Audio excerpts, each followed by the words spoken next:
The Midday Mix on Mix 93.8. Business Boost is brought to you by Mix 93.8 and the National Small Business Chamber, turning small business into big business. Mike, welcome back to the show. How are you today, sir?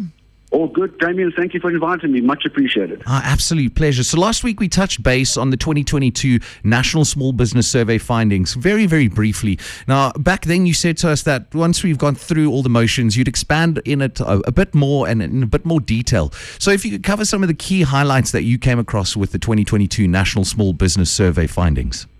Yeah, Damian, it's an important survey. It's the largest survey of its kind for South Africa. It's over 186,000 SMEs have been surveyed. So the accuracy is there, the sample's big. And this is interesting for business owners out there to see if they, of course, share the same pain points, the same strategy, the same needs and wants. So let's cover some quick highlights here, Damian. First of all, the largest SME industry sectors. Number one for a couple of years now is business services. Number two, professional services, legal firms, accounting firms, etc. And number three, for the first time in about 13 years, building and construction, and on a par, food and hospitality, a big rise there. And just quickly to touch on again, the biggest obstacle from holding SMEs back from growing, as I mentioned last week, a lack of growth funding and cash flow. Yeah. And number two, poor sales. But those go hand in hand. You know, if you're not going out there and generating big sales, you're not going to have anybody owing you money, and of course your cash flow will be zero.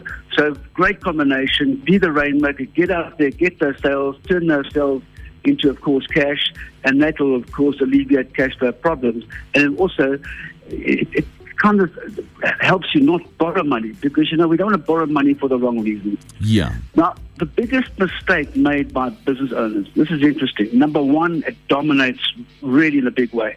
Failure to market their businesses. Number two is selling themselves short. Now that's interesting, because what business owners are doing is they're giving away too much for too little, and they're coming out with tiny margins. What's causing that?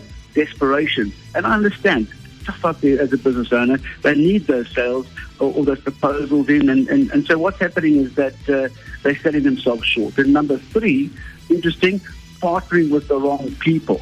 Now, that's a big one. You know, if we know, you've got to soar with the eagles that fly high. And if you partner with the wrong people in your business, you can't get rid of that partners that easy. So one's really got to look out for partnering with the right people that are going to make a difference in your business. Almost, cover your weaknesses and you focus on your strengths. So important one to look out for. Now, interestingly here, the biggest successful business owners, Damian, number one is partnering with the right people. So if you partner with the right people, you can really win. And of course, if you partner with the wrong people, you can really go down. And number two, good sales. That goes hand in hand with what we said. And number three, interestingly, Damian, not borrowing money. And yes, again, you don't want to borrow money if you don't need to borrow money, and you don't want to borrow money for the wrong reason. So here's another interesting question that was posed. If a business owner suddenly received 100,000 Rand in cash, what would they spend it on? Oh, wow. Number one, more marketing and advertising. Yeah. And what you'll see in my quick discussion with you here, sales, marketing, and funding dominate. Number two, they would hire a consultant to grow their business. And number three, they would, of course, purchase new office equipment, computers, etc., to help them drive that business by having good assets. Now, the most important areas where assistance is required, number one, Damian, sales and marketing. Number two, business and strategic planning. And number three, competition from large businesses. Now, what we do know, as you've touched on this before, Damian, is that in today's time, it's the first time in life where we can compete with big business. Create yourself a great online presence, a professional online presence, a great website, a dedicated domain.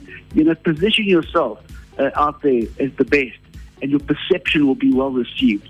So it shouldn't be in the list, but I think down the line it will no longer be in that list. Yeah. Then the number one area where the NSBC and its partners can assist to help SMEs to succeed, number one, access to funding.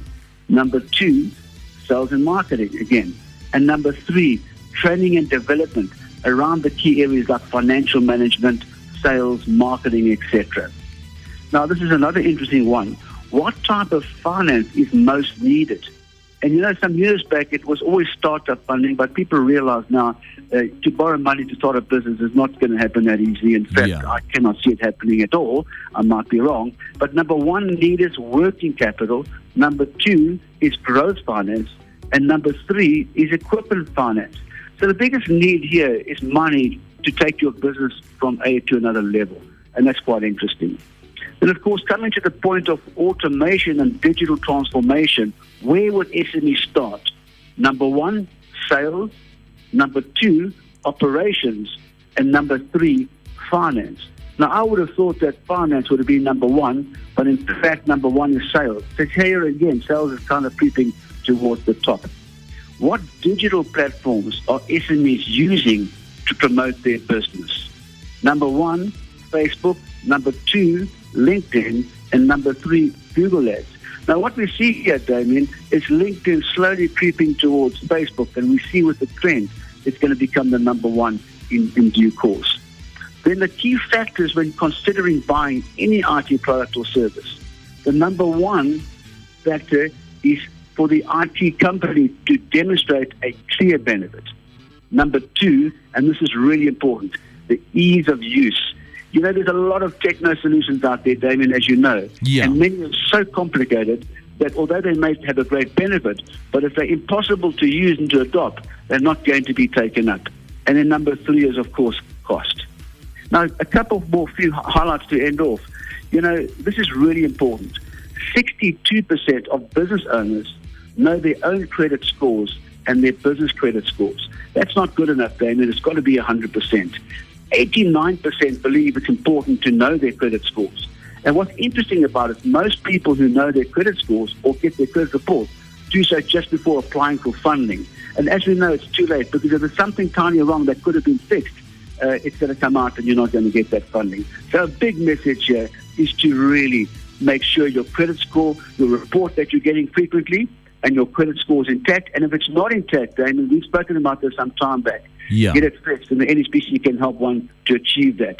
And interestingly now, 79% of SMEs have taken their businesses online. This is a 31% prior to pandemic. So as we can see what the pandemic has done, it's really driven business owners out there to take their businesses online. 100%. 65% don't use automated accounting software. Now, this is a big negative. We've got to improve on that, because as we know, financial compliancy and knowing the numbers collectively with getting credit reports, etc., is an important task, and we must be able, these platforms now are so cost effective, are so efficient, and can be easily used by anyone, whether you're financially literate or not. And this is another important one. 84% don't use automated payroll software. Another crucial area where business owners can adopt into their business. 60% believe accounting software is important. It should be 100%. And now this is very exciting news, Damien. 82% of business owners expect their revenue to increase between 10 and 30% over the next year. And in fact, most of that comes into between 25 and 30%. So very positive atmosphere out there, which is really wonderful to witness. Yeah, and I This is feel just like another interesting stat. Last three, 87% don't use fleet tracking as they don't understand the need. But those who do use fleet tracking do so, why? Is because to keep their employees safe. But importantly, we do know, and it's common knowledge, that fleet tracking is imperative for your own car, for your family's car, and for those in your team driving cars. So we need to change that. Then 75% would find it of value if the tracker in their car could provide a Wi-Fi hotspot for the purpose of communication. And that's quite interesting. I think that's pretty exciting. And then now the last one, finally, Damien, cybersecurity and safety is the number one IT challenge. And the number one need from an IT perspective for a business owner, for their business, is to ensure that they have cybersecurity. Ransomware, as we've spoken about it, has become an issue in the SME sector. In fact, most cases now fall into the SME sector. Ransomware doesn't just belong in big business, it's also in that SME. So make sure that you have got that intact. So, Damien, that comes to the end of my insights here. I hope that you and your listeners have found it quite interesting. Most definitely, and I think you've given a really good scaffolding for learning and for planning for the future. I mean, a lot of these things you spoke about, I mean, I've got a friend who builds websites, and she was saying that there's so many people that are very anti going online. They think it's super costly and, it's quite a big schlep. But to get yourself a professional to do it comes at a reasonable price, and you are now visible to a community at large. It's cost effective, but you can't afford not to. If you're serious about your business, you've got to professionalize the way you do it. From your online presence, from your doing business online, we got to follow that trend, and it's not expensive. Some years ago it was quite costly, but now it's very cost effective if you've got the right service provider, of course. 100%. Mike, as always, thank you so much for your time. We really do appreciate it. You stay well, and we'll catch up next week. I look forward, Damian. You take well too. Thank you. Cheers. Mike Anderson, founder of NSBC Africa and CEO. We got some nice messages coming through. One in from Mike saying, I agree with selling yourself short. As a property practitioner, I see it all the time. Most property practitioners essentially running their own business just under the umbrella of whichever agency they link to. So do not manage the business properly, and out of desperation end up selling themselves short. So some very interesting topics. I mean, if you'd like some more information, the NSBC has a wealth of information online, www.nsbc.africa. The Midday Mix on Mix 93.8.